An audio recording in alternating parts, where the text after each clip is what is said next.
So, Hare Krishna, once again, everyone, devotees, and welcome to the course of this Gita Gyan, we are conducting a special seminar for the Gita mindsets, and we can see how the practical applications of Bhagavad Gita, how we can imbibe in our daily to daily lives, and how we can live very peacefully.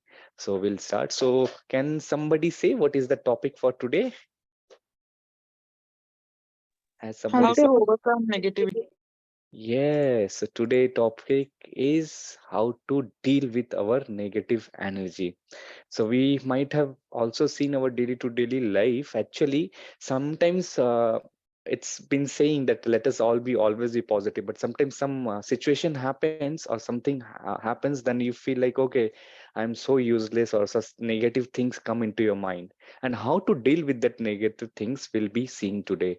So before we start the class, we'll be taking the blessing of His Divine Grace, A.C. Bhaktivedanta Swami Srila Prabhupada, who is the founder Acharya of International Society for Krishna Consciousness. So all glories to Srila Prabhupada, and we were also inspired by His Holiness Jayapataka Swami Guru Maharaj, who is the governing body and spiritual master. So we'll take their blessings and we'll start with the prayers. It's a saying, once we start with the prayers, we are invoking the mercy of the Lord, such that we are able to understand the message of the today's class, what we are about to discuss.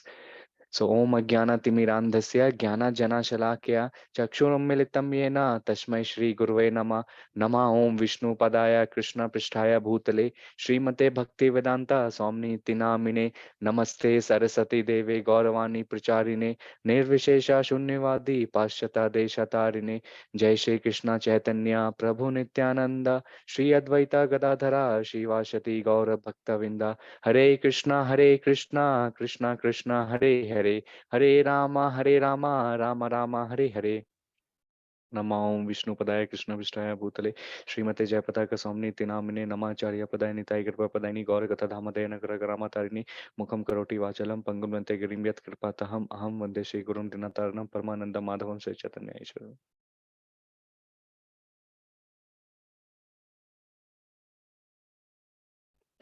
Hare Krishna. So once again, thank you all the devotees for taking out the time on this Sunday evening. And today's topic is on how we can deal the negativity in our life, and how the message of Bhagavad Gita we can practically imbibe in our life. So before we actually start our class, let us see what does actually negativity means. So if you search on or see in the Oxford dictionary also, it says the expression of criticism of or pessimism about something. So we see sometimes somebody criticize of whatever we have done. So it's a kind like either will be angry, either will be feeling very low. So it's a saying a tendency when we see the worst aspect of our life, or believe that the worst will happen. We keep on thinking in our mind, okay, somebody have something, and in the future we'll be keep on having that fear. Will okay, this worst will be happening to me. This is a kind of people will be having a lack of hope will be there in their life, and there will be like very less amount of confidence will be there in their life, and they'll be always thinking about that future. So it's a saying negative thinking, which is people usually thinking of that, expecting the worst thing will be there, and that's the reason they will be always in gloominess, and they will be always hopelessness will be there. So lack of hope is there, which negativity is there. So the next question will be coming, if you see how to spot a negativity in a person. You might have been seeing your being interacting with lot of people day to day life. So how can you spot a negative person? Like how can you say that this person is a negative person? So these are the some characteristics are there when you meet a person, and you see and you can through this point you can see that this kind of person are having negative. So they don't value your good intention. Even you sometimes, so you'll be given some good whether you want to help them also, they'll think, no, no, no, this is of no use. They will scold you. So this is the first, this thing is there, that they don't value your intention, what you want to do. So this people, kind of people, they will be always be complaining all the time what is happening in their life. Even if you do good thing also, they'll be thinking, if God has given you everything, but still they will be complaining, oh, I don't have this thing, I don't have that thing. So always they will be complaining about their life. And if they also disagree with you, sometimes when we are having a discussion, or when sometimes we having a debate, so sometimes we disagree with some other persons, like other friends or other family. So what this kind of person will be there, they will not even disagree, but they will also not try to listen your point of view also. So this is like how we can spot. The fourth kind of person is there, they will be talking badly about other kind of person behind your back, or sometimes they'll be always okay. So somebody is coming to you and talking about somebody, just think about those person, then behind your back this person will be talking to some other person also. And they will be playing the role of the victim, like, oh, I am the victimized. So these are the five characteristics, or like this lines which you can are able to see, so you can spot a negative person like them. So next comes there is a line, we should be always be a realistic person. So sometimes in our daily to life, we see some people says be optimistic, be always be positive in your life. Sometimes people say be pessimist. So like they will be always be gloomy, or will be thinking, oh, something is there. So just example is there, when a glass full of water will be there, so they will be, oh, this glass is half full. They will be thinking positivity. Okay, it can be half filled. Again, the pessimist will be there. They will be thinking, okay, this half, this is always a space is there. We can again fill the half empty glass. But if you see, the right state of our mind is to be a realistic. You should be always be realist, rather than saying everything is great, or being an optimist, or rather everything is very terrible in your life, or it is like everything is going wrong in your life. So these are the two extremes which generally people will be having. And sorry, just a minute, let me present again.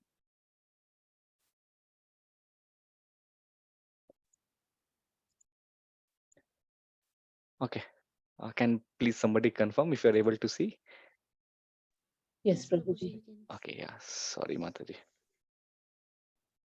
by mistake I can Prabhuji, see. Hare Krishna. Yeah, Hare Krishna, Balram Prabhu. So where was I? Yeah, realistic.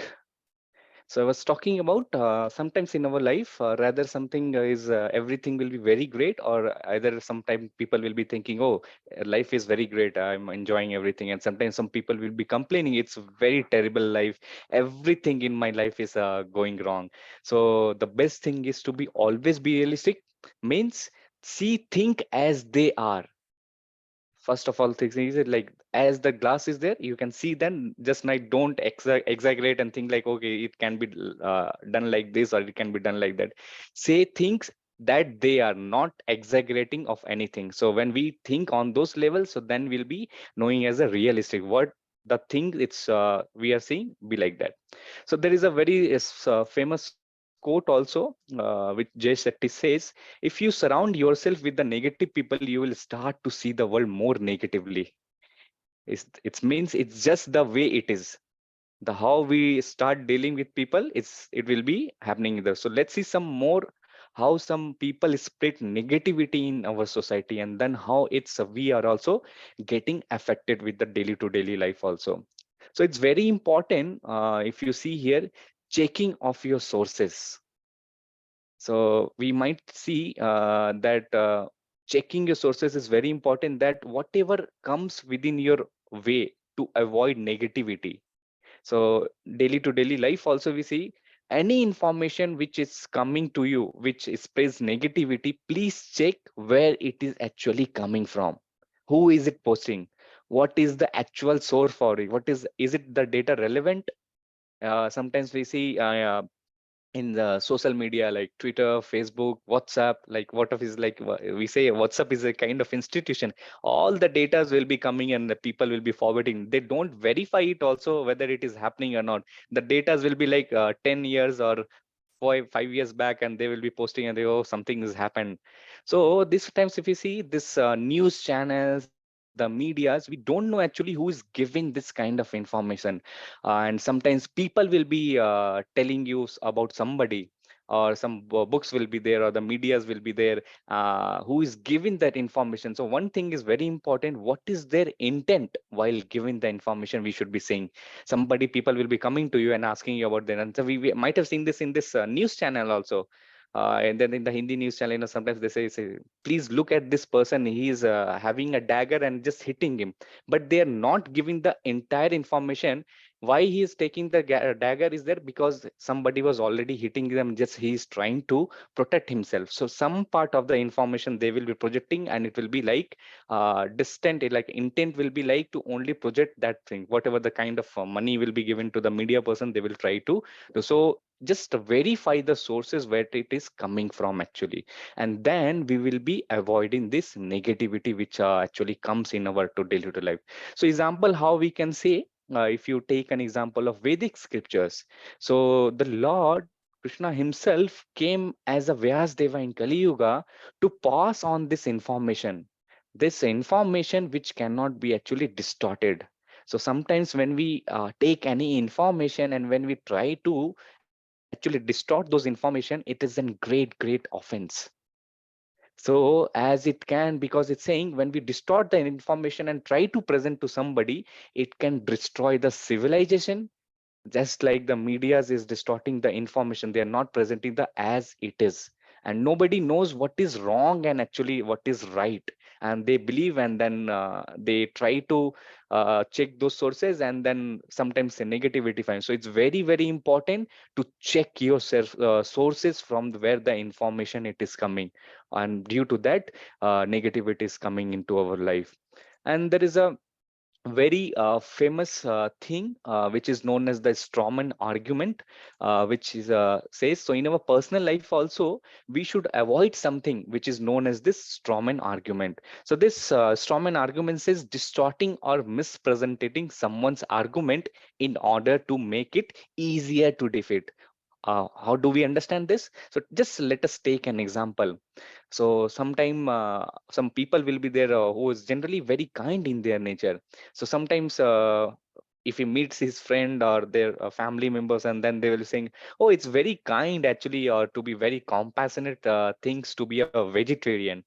And now he is having a discussion with the other person, and the opposing party, which like maybe arguing that, oh yeah, acha, is it like that? That means then the other person will be saying, that means anyone who is a non-vegetarian, you mean is a very big demon, and they are not at all compassionate to the other human beings, are not at all, and they are the most cruel beings in this world. So you see, just to win an argument actually, people will sometimes exaggerate. Somehow they will try to defeat you, even if they you haven't said those things. They will take this instrument, and they will take this this things is known as strawman argument. So the actually person who is very true to himself will never kind of use that kind of misinterpretation of the information, and will present that as it is. So sometimes they take this argument and like to present them in a distorting way just to win the argument. So let's see, one more thing is about intellectual humility. So what is actually intellectual humility is there? So when we are having a discussion, or sometimes we see as our five fingers are also different. So like the different peoples whom we are meeting, there are other human beings also who are having a different kind of perceptions in their life. So someone will be right, someone will be right, so everyone is having a different kind of perception in their life. So what is wrong and what is right, we actually don't know. So even actually if you see among the devotee community also, so somebody might be having a different kind of perception is there. So in our life, so once you are having a debate, or when you are having a conversation with somebody, like, okay, what is right, and we see now we tend to discuss on some topics and all. So we should understand, if somebody is giving you a superior perception or a better perspective of what is right and what is wrong, so we can use this intellectual humility to decide, oh yeah, that's the person who is giving us this information. Actually, I didn't thought in a way, and then from the so many years, actually, I was thinking, I was like blocking my mind in this way, and then whatever he's saying is actually a correct. So when you use this intellect humility to decide what is right and wrong, so then we come to the conclusion that, well, yeah, the other person is giving a better perspective, which was I was having over the so many duration of the years. And then if I submit myself to his or her idea, this is known as intellectual humility. This is how we all grow and all evolve actually. If we have ignorance and if we think, no, no, this is like my belief and this is like that is your belief, none of us will actually grow. None of us will be able to proceed in our life. We'll be like streaking actually towards actually our beliefs only, and then we will be having a distortion, and then that will be creating a negativity. So like one question is there, if I asked you, all the devotees who are present there, what color is the sky actually? Can somebody answer, please? Blue, blue, Prabhuji. Okay, blue. uh, Indigo blue, Prabhuji. Indigo blue, Mataji. Some other devotees, White. any white? Okay. Any devotees who was having any difference of opinion apart from this Blue, answers? blue color. Okay, blue color. Thank you, Prabhu. Prabhuji, Yash sometimes color it's could. Yash color kuda, Prabhuji. Ash color, Annapurna Mataji. Okay. Yash. Yes, no Yashika color. Mat. Yashika Prabhuji, Mataji was. Prabhuji, sometimes it's blue, red. It can be black at night. Yeah, wonderful, Mataji. Yeah, that brings to our. I guess some devotees have also said, yeah, it keeps on changing. Kalyan Mataji says, Swani Mataji says, white, and Kalyani Mataji says keeps changing depending on time and weather. Yeah, that's very correct. Let's see. Actually, there are different shades of skies are actually there. Sometimes it will be depending on the time and stuff. If you see in that afternoon time, it will be usually a blue will be there. Sometimes if you see in that early morning or early night will be there. There are different shades will be there. The same sky or the color of the sky is not exactly what is there, depending on the time and what time we are seeing. Morning or evening, it will be like orange or orange reddish will be there. And it will be like if you see in that cloudy or the windy season, we won't be able to see. It will be like as we say gray or ash color, it will be there. And when we are seeing in the night, what will be there? It will be Black. dark pitch black will be there. So it actually depends. This the same sky of the color is having a different shades. So it depends on what time we are actually seeing. So but is the sky really blue? Not really. It's the light. The sky. Yes. So actually, why we considered it as a then a sky a really blue? What happens basically? This light blue, if you study the physics, it's a study of refraction is there, which is actually it's some basically a mix of different colors which we try to perceive, and that's the reason our eyes it seems to blue, but actually it's a combination of all the colors. So it's a combination of all the colors, and if you see when we study the physics, it's a known as a blue or a spectrum of light. So it's a kind of perceptive actually saying. So the sky, which is a spectrum of colors, but to our eyes, actually, we are not able to perceive all the colors at the same time. It is our limitation, but when we see all the colors together, we are able to perceive it as a color blue actually. But behind the screen, many colors might be there. So you might be thinking actually, okay, why Prabhuji is giving a physics class here? Yeah, Yashika Mataji says wavelength of blue is more. So you might be thinking, oh, this is a Bhagavad Gita class. Why he's starting talking about this physics class here? But what the point I was trying to say, you all try to explain use this, a human being or whether a person or whether an institution or whether a community, so they might having a different sets of people, they might having different kinds of perception will be there according to their personalities.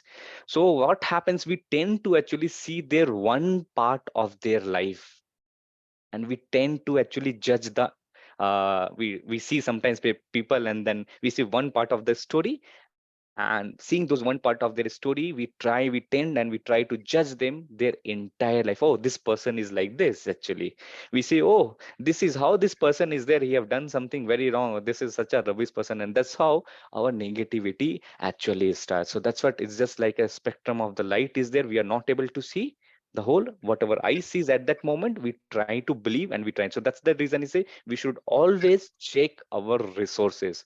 So with that, there is a famous slok in this Bhagavad Gita, in might have covered in this 16.7 also. Pravittim ja nivrittim cha janana vidur ashura na shasham napi chasharo na satyam teshu vidyata. It says those who are demonic do not know what is to be done and what is not to be done. Neither cleanliness nor proper behavior nor truth is found in them.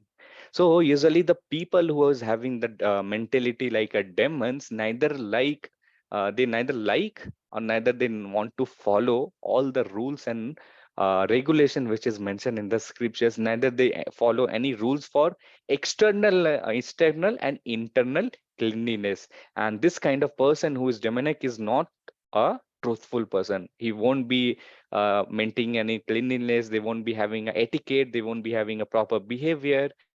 And basically, actually, this kind of person, they do what they want to do. They don't follow any rules and regulations. Oh, like whatever they are saying, they think like, okay, this is only right. So we might, that comes to a, so some so-called intellects actually might be asking like, we see nowadays many people actually sometimes ask this kind of questions will be there. This intelligent persons will be asking, why you are giving your hard earned money to the temples actually, instead why can't you feed some poors actually? So this kind of people sometimes they ask. But actually if you see, people, this kind of people, when they don't ask, when people spend lakh and crores of the same money on malls, whether on gambling, whether to build a cricket ground or other things, this conception doesn't comes at that time. And then this they don't say, okay, why can't you, we are building this cricket ground or any other things or the mall, why can't we feed the same amount of money, why can't we feed the poor? But what happens when it comes to the temple or something will be there, then they will be thinking, oh, instead of wasting so many of money, why can't we feed others? So that time we don't ask them to actually feed.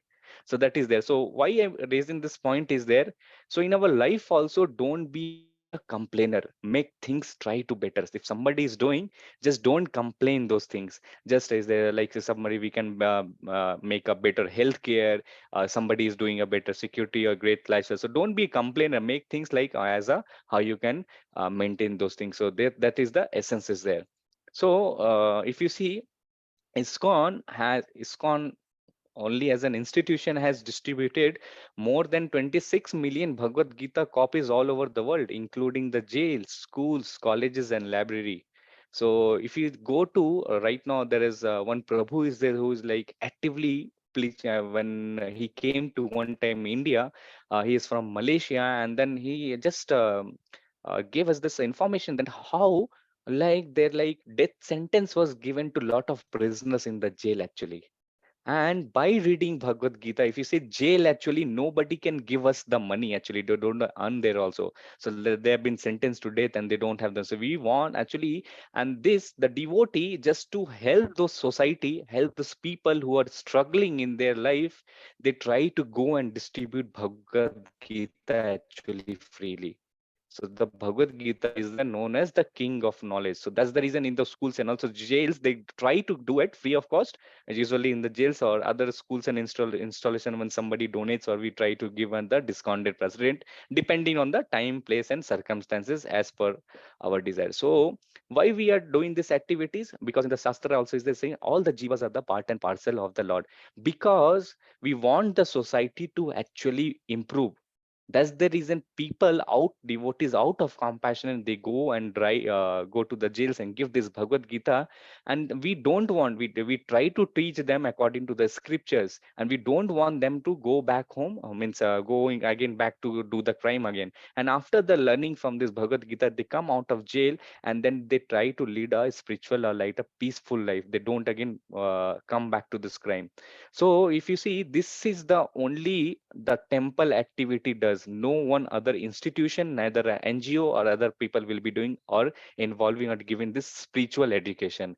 So Prabhu was saying, so almost more than 10 people who was death sentence in Malaysia jail, seeing this behavior, they were pardoned and they are living freely outside, and they have become a very, very good preacher of Bhagavad Gita. And there, those devotees, when they were giving a bread, actually, they were not able to, in the starting time, do anything. So even from the bread of crumbs of the bread, they used to make a beads and then they used to chant the holy name of the Lord. And they used to feel the Lord presence. Okay, so many wrong activities they have done. And when getting the knowledge of Bhagavad Gita, they used to come out actually, and they used to be a very good citizen. And that's why the Malaysia police or the jailer of the police used to say, so whenever the people used to come, they used to just leave them, and just they used to give a full occupancy that Malaysia police jail, and they used to preach not in only Malaysia. Even in India also, we go and preach to all our jails, and we just try to reform the society in which we are trying to live. Is there? Not only that, also, if you see, 50 million free meals were distributed by the ISKCON devotees in India and worldwide during the pandemic COVID. That 1.5 years, we have seen how the corona have affected us, the COVID-19, when everyone was very, very scared actually. Nobody wanted to take risk. The big NGOs, the big institute didn't wanted to risk their life, didn't wanted to risk their occupation, everything.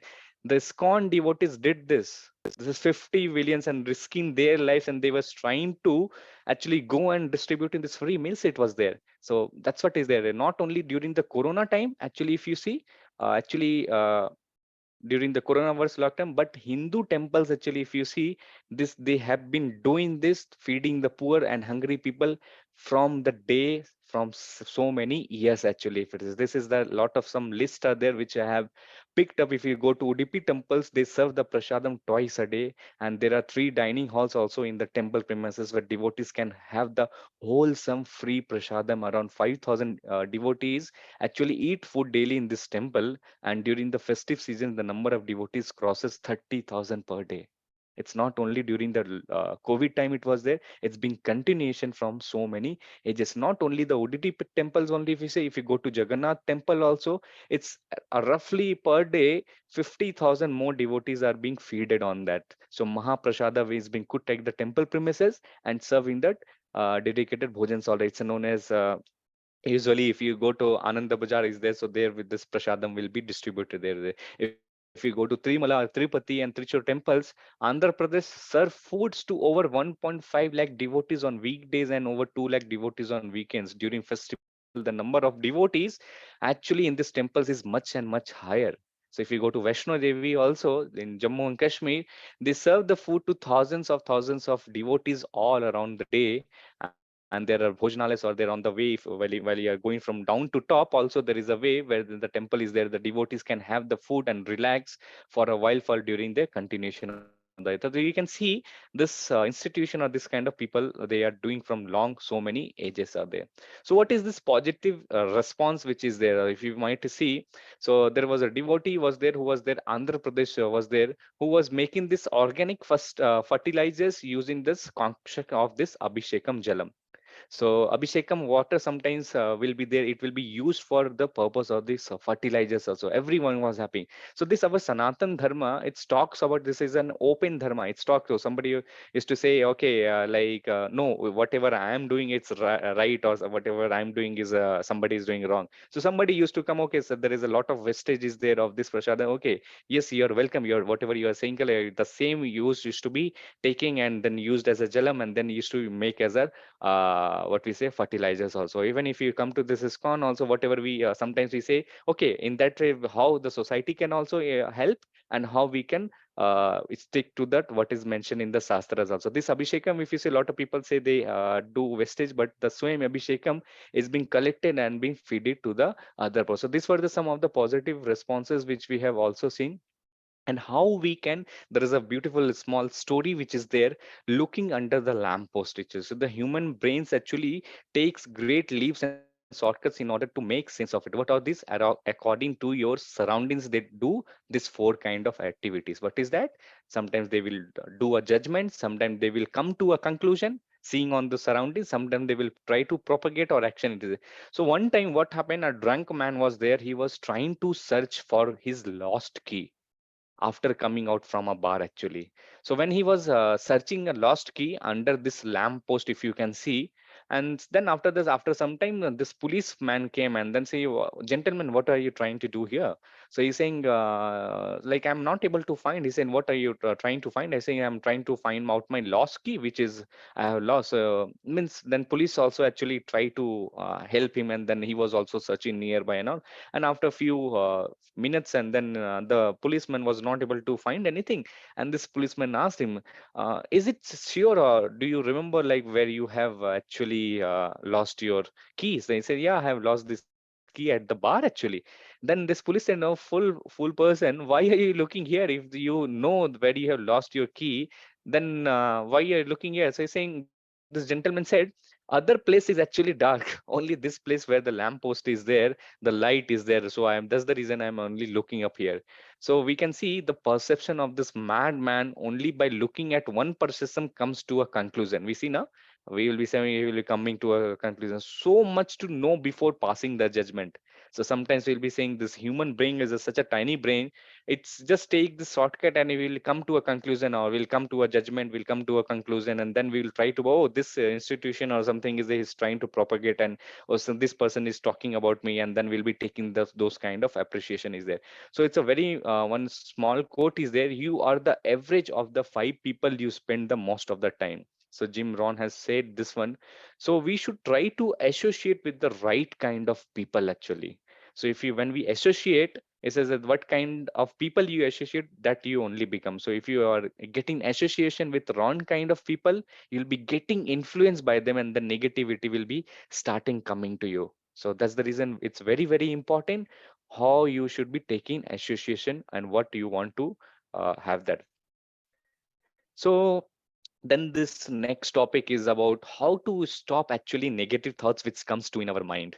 So there are actually 3 steps are there when any negative thoughts which comes into our mind is there. The first step is to identify your negative thoughts which is coming into your mind.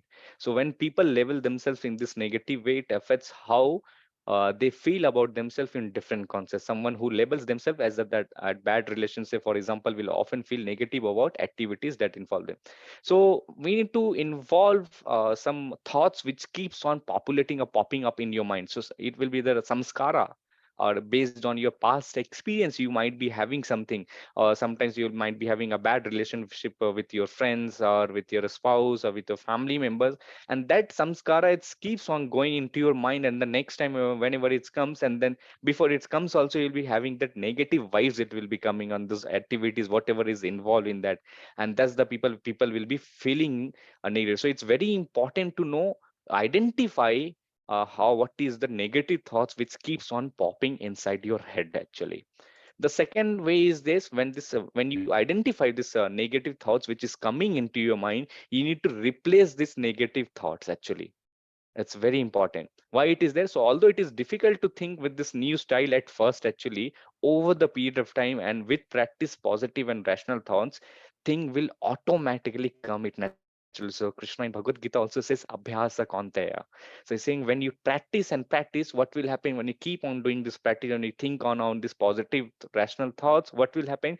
This negative thoughts which is coming into your mind, what will happen, it will just create, and then you will be able to concentrate on the positive. And so set up yourself with that realistic, it shouldn't be like a positive something you think like in a bigger way, it should be a realistic way. Remember, not pessimistic nor optimistic, but you should be a realistic. So realistic positive things should be there, accepting your limitation and slowing, working on that. So when you think, when you have known, when you know that our things, so how we can do, try to improve on them. The third step is this: we should avoid thought stopping. It's very important. We should try to understand when we know this negativity. The problem is with this thought is actually when we are trying to stop this thought, the more it will try to come actually. Your negative thoughts, the more they will surface actually. It will kind of like just like a bottle of plastic will be, if you dip it inside, again it will try to float. So on the surface it will be there. Instead, the psychologist actually says generally they recommend find this way how you can deal with the negative thoughts which is coming into your mind.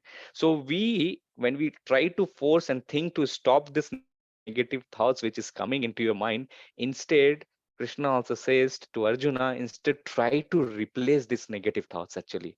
When we try to replace these thoughts, what we are doing is we are understanding it and then we are actually dealing it. So how we can do, and when negative thoughts comes into our mind is there, in the Shastras, in the Bhagavad Gita, in the Srimad Bhagavatam, the same story is being repeated and the Lord is giving us the solution how you can actually replace this thought is there. There is a wonderful story is about great Maharaja Amra. We have also discussed on Gita 18 days, but we'll try to discuss a briefly way.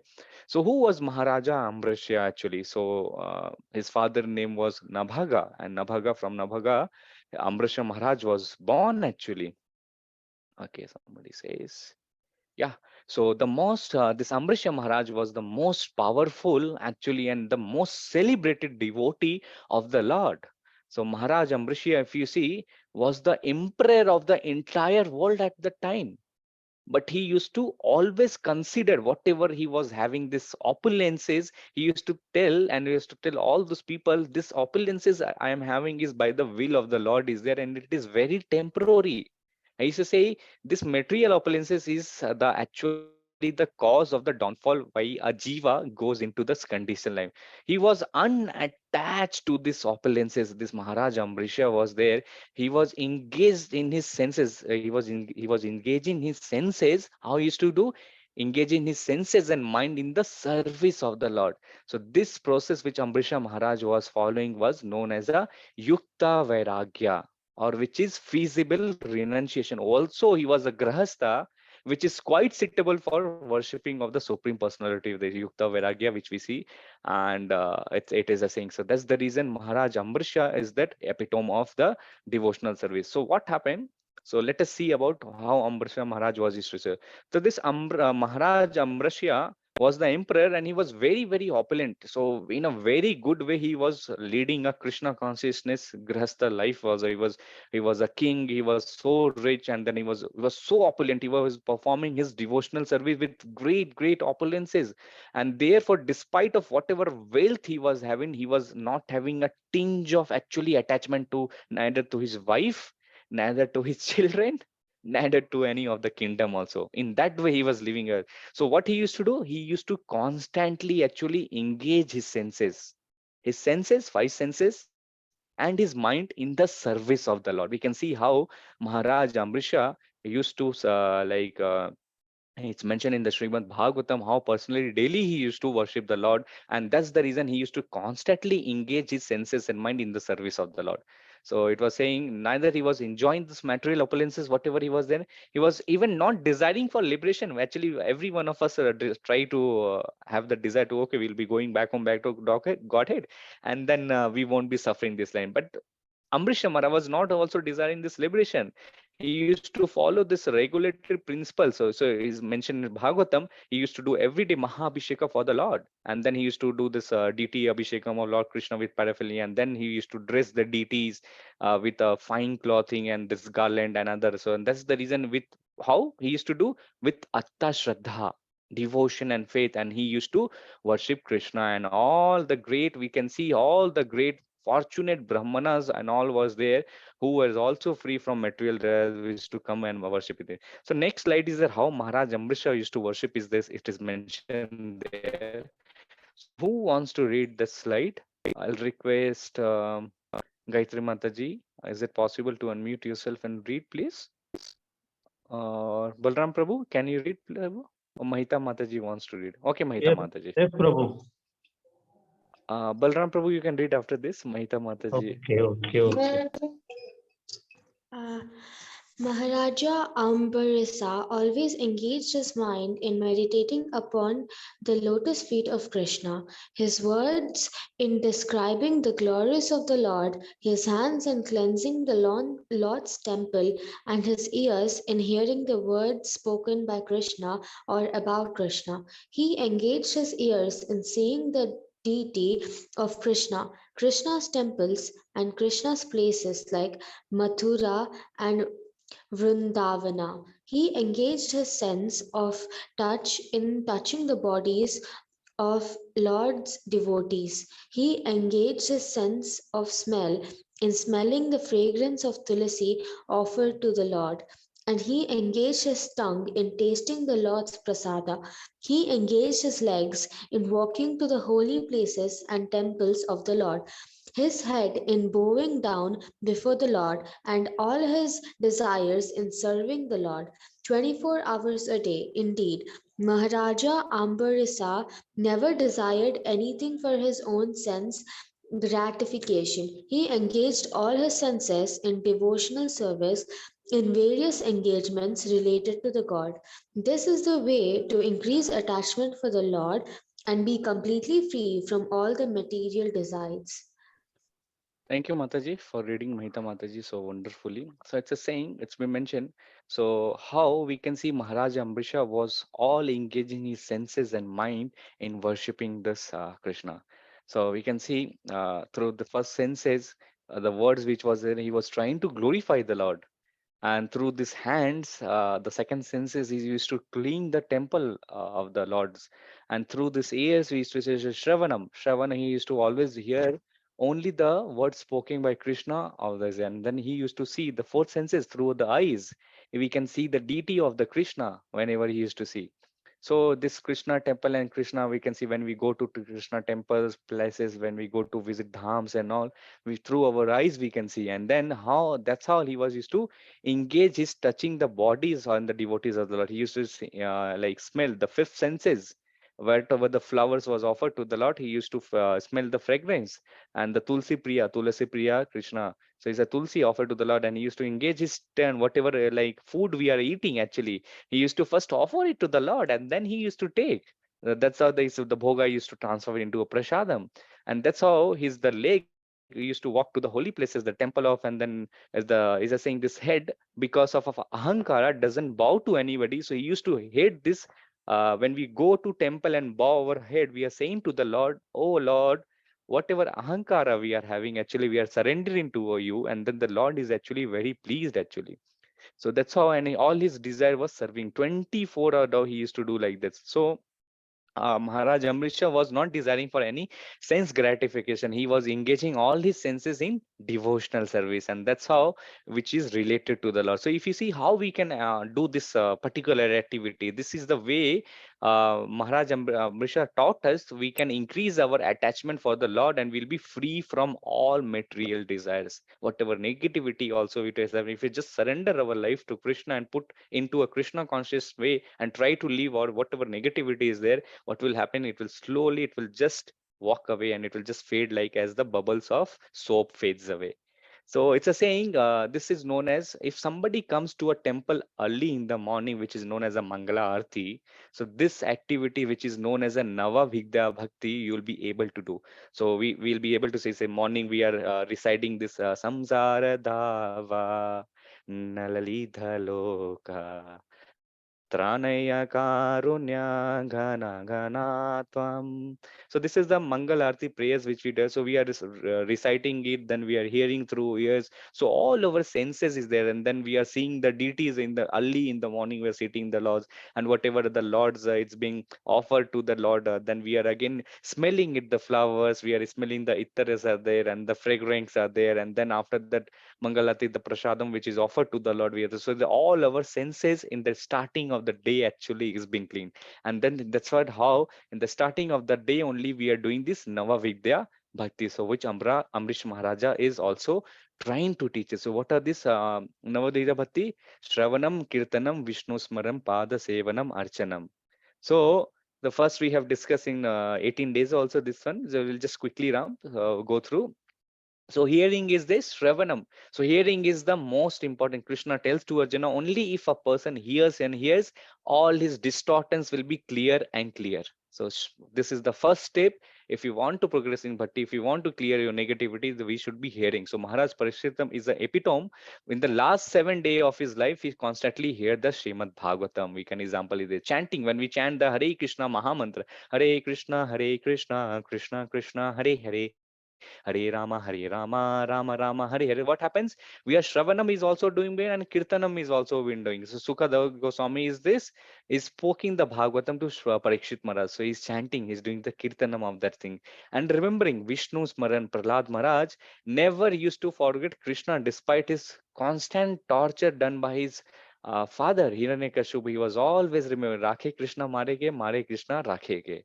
So, and the Pada Sevanam, serving the Lord's lotus feet, Lakshmi Devi, if you see, is always worshipping the goddess of fortune, is always engaging and massaging the lotus feet of the Lord. How we can do this Pada Sevan is that we can take a circumambulation of the Tulsi Maharani, we can go to Vrindavan, we can go to Dham. If you're not going to the Dham, at least you can take a circumambulation of the temple. If you're not going able to take the temple also, we can worship Tulsi Maharani at our home and you can circumambulate Tulsi Maharani also. So it's a saying, Yani kani cha papani brahma hatte kani cha tani tani pranashante pradakshina pade pade. So saying even a person who is the most sinner person have killed a brahmana hatya.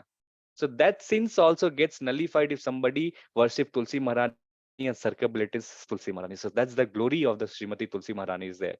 So is the fifth one is this deity worship, which is known as Archanam. So Maharaj Prithu used to do all his position under in order to offer them to pure devotional to the Lord. And the sixth one is Vandanam Dasyam Asakhyam Atma Nivedanam. We have seen Vandanam means praying to the Lord. So Akura used to offer prayers to Krishna when he was traveling to Vrindavan in order to see Krishna. Kunti Maharani, she used to pray to Krishna. Krishna always give me miseries, always give me troubles, because when miseries are there, when troubles are there, you are actually coming into my life. So can we imagine somebody is asking for troubles in their life? So that was such a wonderful devotee of the Lord, Kunti Maharani. So that's when he's executing order Dasyam. Hanumanji is the epitome of Dasyam. He saw how whatever Ramchandra was saying, he was whatever difficulties was, he was just following the orders. Sakhyam, Arjuna was there, the Gopas were there, how close they were there. They would take in when Gopas used to feed Arjuna, Krishna, they used to take the feed morsel from their mouth and they used to eat. So that's also Sakhyam was there. And the complete surrender, Atma Nivedam, which is the Bali Maharaj. He gave the entire kingdom to Vamanandev and all, even his spiritual master, when he said no, don't, he's a Lord Vishnu, don't do it, then still he did. So this is a Navavidya with Ambrisha Maharaj showed to us. Okay, there is an interesting personality is there, which you might also be knowing, is that Durvasa Muni.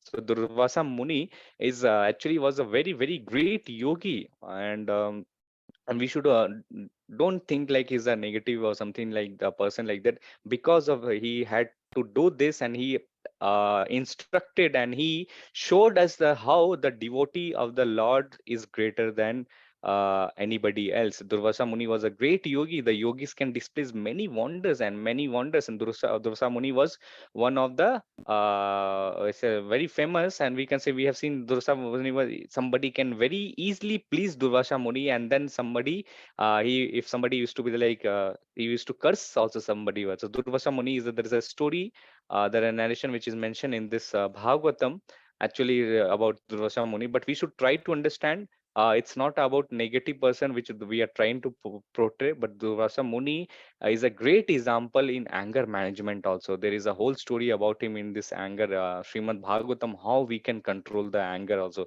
So his life is an illustration which proves that no matter how good or great a person may be there, but without controlling his anger, he is not complete. So let us hear this pastimes of Durvasa Muni. So what happened one time, Maharaja Amrisa was worshiping when he used to worship the Supreme Personality of Godhead in Vrindavan, and he was observing this great vow of Ekadasi.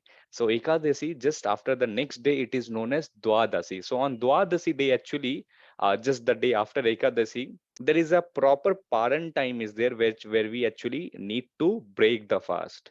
So when he was about this Ambrisha Maharaj, before breaking this fast, fast during the Paran time, he very wonderfully worshipped the Lord, and he tried to feed everyone, actually, all the Brahmanas who was assembled during those times. He tried to feed everyone. And then, as he was about to break his Ekadasi fast, what happened? This mystic yogi Durvasa Muni appeared in his house, and he became his guest, actually.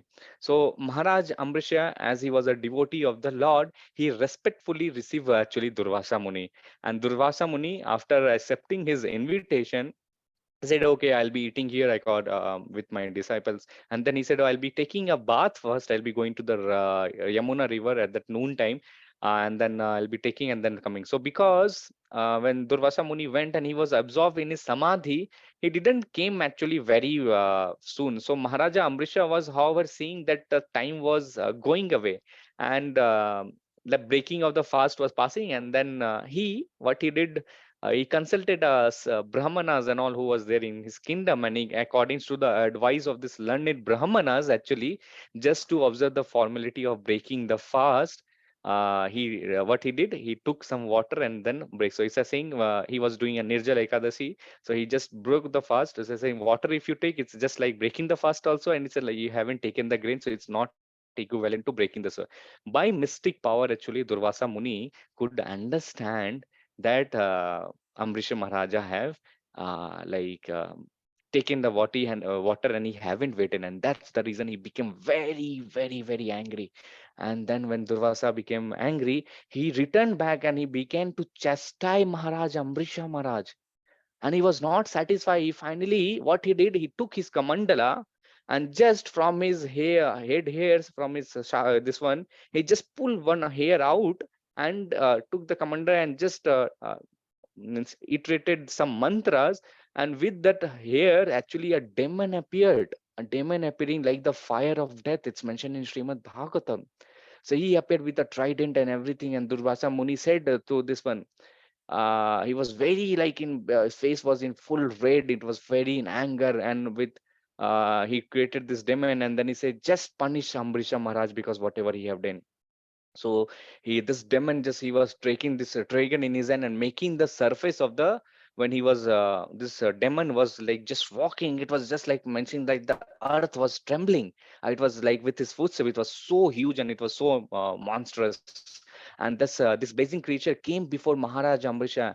But if you could see one important thing which is there, which Sukadev Goswami tells to Parikshit Maharaj is, Maharaj Ambrisha, if you see, when he saw this king, this demon, actually, he was not at all disturbed and did not move actually even a slightly from his position. And he didn't pray to the Lord also. Oh Lord, please save me from this danger. So he was such a pure devotee of the Lord, and he was just, he said, whatever Krishna wish, it will happen. And just as it was, he was saying like that, what happened suddenly? Sudarshan Chakra came. The Sudarshan Chakra, the Supreme Personality of Godhead, is this there. Sudarshan Chakra is the protector for his devotees. And to protect Maharaj Ambrisha, it was there. The Lord has given this, wherever any dangers will be there on the devotees, Lord will be always be coming and protecting their devotees. And to protect Maharaj Ambrisha, this Sudarshan Chakra came and just immediately vanquished this fairy demon and just slashed it throat, and then he was just killed. And then what happened? This Sudarshan Chakra, after killing this demon, actually, he was seeing this Durvasa Muni, who was very, very envious of this Maharaja Ambrisi. And then Sudarshan Chakra, actually, what he tried to do, he started chasing this Durvasa Muni, and it is mentioned in Bhagavatam. So much of heat was generated from Sudarshan Chakra. With that heat, actually, Durvasa Muni was feeling so much of heat.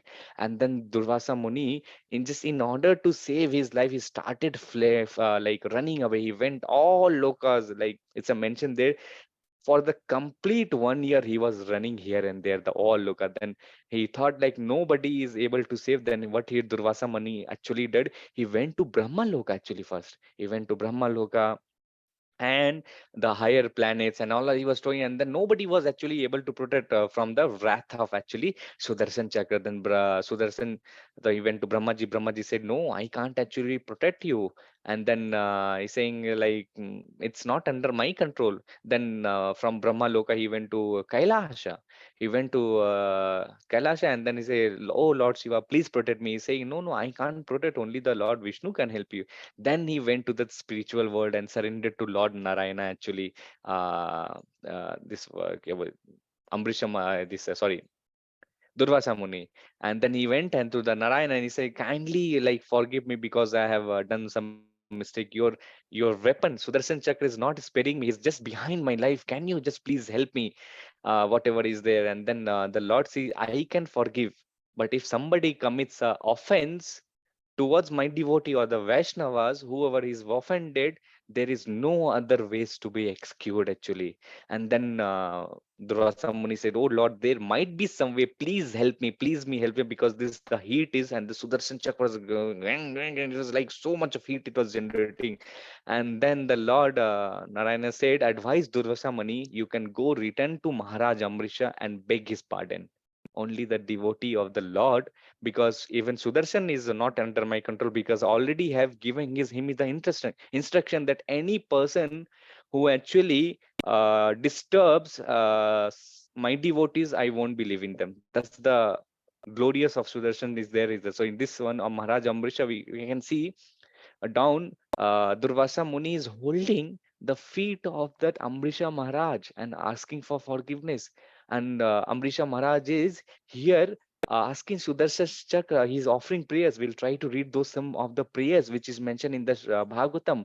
Maharaj Amrisha offering prayers to Sudarshan Chakra, and then Sudarshan Chakra became so merciful to actually Durvasa Muni by the orders of the Supreme Personality of Godhead. Actually, Durvasa Muni, when he came down and he fell on the feet of this Maharaja Amrisha, and Maharaja Amrisha, being very naturally actually humble and very, very meek, actually felt very shy at that a senior and a Brahmana is like falling down, and then he just was very feeling very ashamed actually.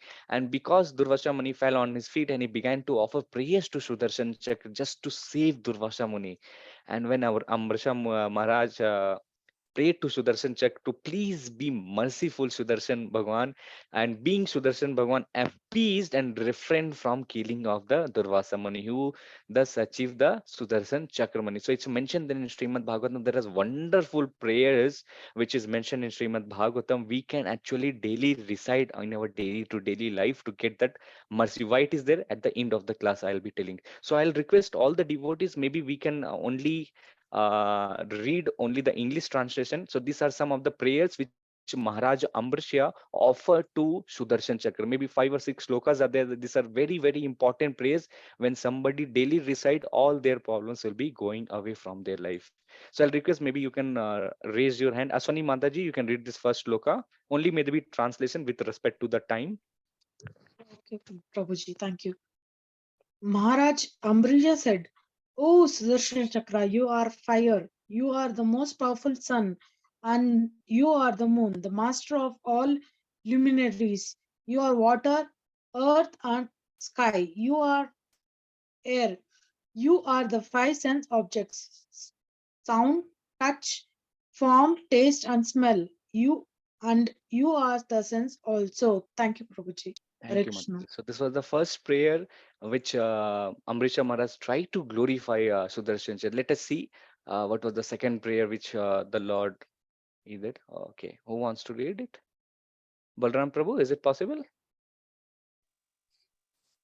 Oh, Hema Mataji. Hare Krishna Prabhu. Yeah, Oh, Balram, most please go. favorite of Achyuta, the Supreme Personality of Godhead, you have thousands of spokes, O Master of the material world, destroyer of all weapons, original vision of the personality of Godhead. I offer my respectful obeisance unto you. Kindly give shelter and be auspicious to this Brahmana. You can see such a wonderful quality of the Vaishnava. If somebody is even try to kill them, but still he's offering prayer to Sudarshan, just please give the shelter to him. That was the second prayer. Let us see the third one. Hema Mataji wanted to read. You have unmuted. Please go ahead. Yes, Hare Krishna. Okay. O Sudarshana wheel, your religion, your truth, your encouraging statements, your sacrifice, and you are the enjoyer of the fruits of sacrifice. You are the okay. And you are the supreme transcendental powers in the hands of the supreme personality of Godhead. You are the original vision of the Lord, and therefore you are known as Sudarshana. Everything has been created by your activities, and therefore you are all Pivadi. Yeah, thank you, Mataji. So yes, he's trying to glorify the Sudarshan Lord, and he's praying that you are everything, recite everything, religion and truth is being here. And this is the third prayer. We'll also see the fourth prayer. So you can, devotees, you can daily recite this prayer. So whatever negativity also it is there in your life, it will slowly, slowly reduce. So who wants to read the next shloka, the fourth prayer? Komala Mataji. Okay. Mahita Mataji, you have raised your hand. Please, Mataji, go ahead. O Sudarshana, you have a very auspicious hub, and therefore you are the upholder of all religion. You are just like an inauspicious comment for the irreligious demons. Indeed, you are the maintainer of the three worlds. You are full of transcendental effulgence. You are as quick as a mind, and you are able to work wonders. I can simply utter the word Namah, offering all obeisances unto you. Yeah, thank you. So here we can see how Amrisha Maharaj was offering obeisances to Sudarshan Chakra. And let us see the next prayer, second last one. Komala Mataji, want to read? Please go ahead, Mataji. Hare Krishna. O master of speech, by your effulgence full of religious principles, darkness of the world is dissipated, and the knowledge of learned persons or great souls is manifested. Indeed, no one can surpass your effulgence, for all things manifested and unmanifested, gross and subtle, superior and inferior are but various forms of you that are manifested by your effulgence. Thank you, Prabhuji. Hare Thank you, Krishna. Mataji. So this is the prayers which Amrisha Maharaja is offering to the Sudarshan Chakra. Let us read one more prayer. Who wants to try?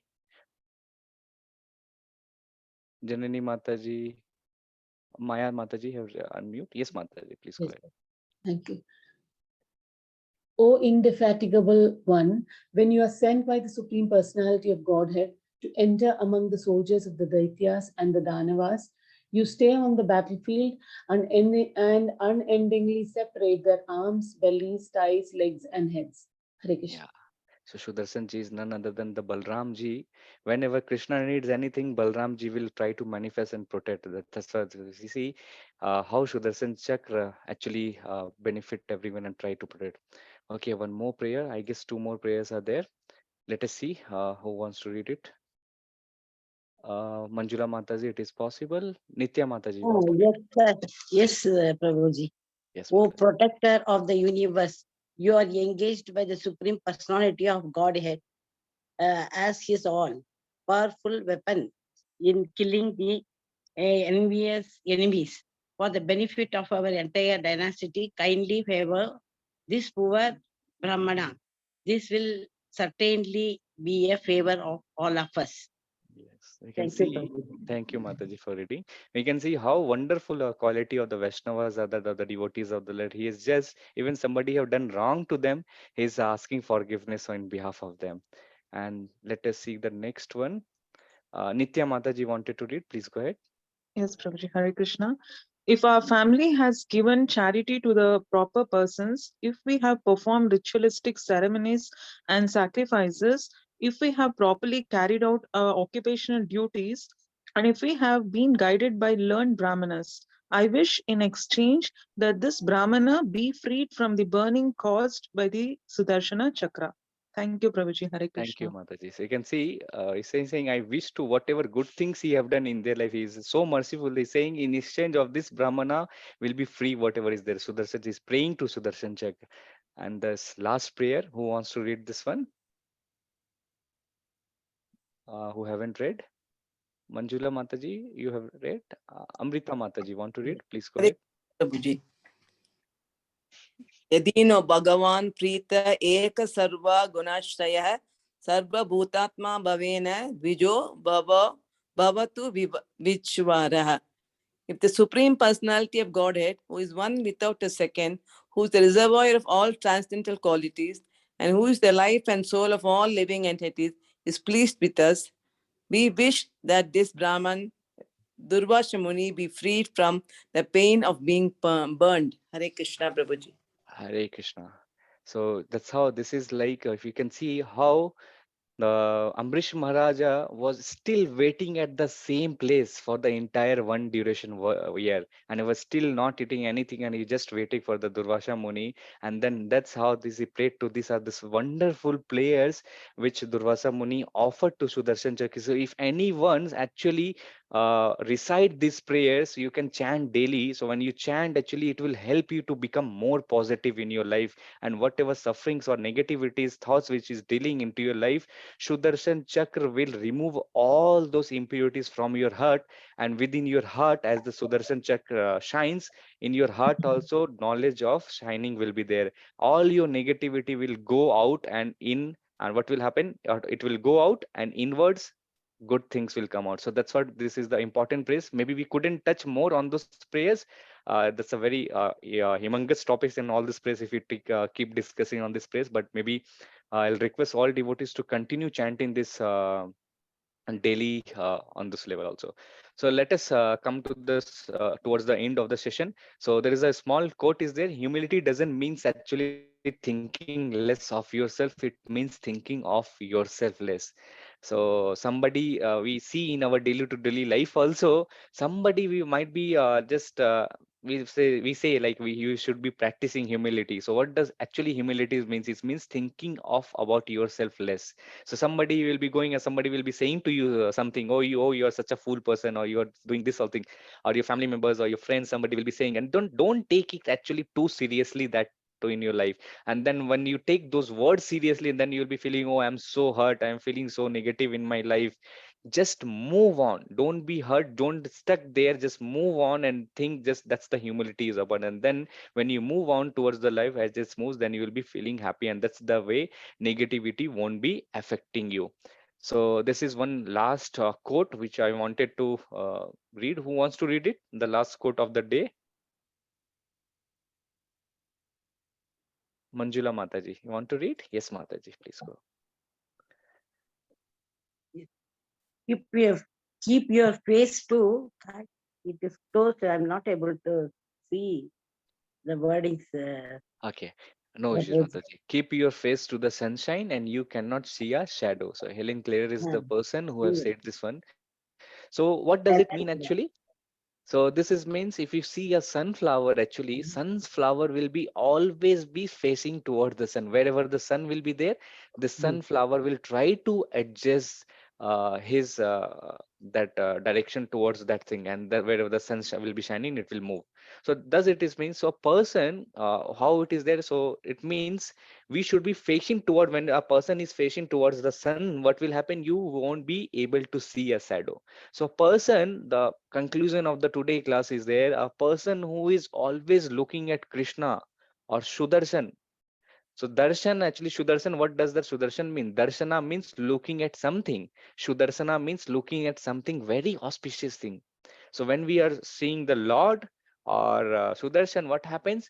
We are seeing something good. And when we are focusing on the instruction of Krishna, which Krishna have saying on Bhagavad Gita and Srimad Bhagavatam, then what happens? We stop looking at the negativity in our life. And what this is the when we try to follow or lead a Krishna consciousness life daily. Sri Hari Prabhu is taking a classes at 6:30 to 6:45. We are having a Bhagavad Gita chanting, at least two rounds of chanting we are doing, and then 6:45 to 7 o'clock we are having a daily one shloka of a day is there. So when you are starting your day actually with half an hour, you are giving time to Krishna. Krishna will be also taking giving time to you. So it's the same when we are focusing on the instruction of Krishna, which they have said in Bhagavad Gita and Srimad Bhagavatam, then we'll be having a positive aspect in our life, and we won't be concentrating on the negative. And if somebody doesn't do, what will happen when we are turning away from Krishna or the sun? what will happen? We'll be feeling negativity, or we'll be we'll be facing the shadow, and that's the reason everyone will be feeling negativity. So it's a saying, please keep on chanting Hare Krishna Maha Mantra, whatever your negativity of life is there, it will slowly remove, and you'll be able to come on the platform of Sutta Sattva Guna, where you'll be able to understand why we are going through this so much of pain and why there is so much of negativity is there. And Srila Prabhupada used to say, if somebody chants 16 rounds of Hare Krishna Maha Mantra daily at the Brahma Muhurat, so over the period of 10 years, if they do, actually it's a saying that whatever person he says, it will be always the truth will be there. So it's very important to chant our rounds. It just cleans our whatever impurities are there in our heart, and we'll be able to understand the wisdom of the Lord, of the wisdom of the knowledge which Krishna have given to Arjuna as a Bhagavad Gita. So with that, maybe a quick announcement. So we'll be starting our next batch of Gita Gyan. You can forward this to your friends, which is there in the month of March. We'll be starting a new batch. So anyone who will be attending this Gita Gyan course, which is free of cost, it's 18 chapters will be covered in 18 days. And this after completion of this Gita Gyan course, those eligible candidates will be given a certificate. And with that, maybe I would like to conclude here. If devotees have any questions, please feel free to ask. The stage is open for question and answer. And thank you all devotees for taking out of your 1 hour of your time on the Sunday evening. Hare Krishna, Krishna Krishna, Hare Hare, Hare Ram, Ram Ram, Hare Hare. Thank you so much, devotees, for taking. Prabhuji, I have one question, Prabhuji. Yes, I Mataji. was not able to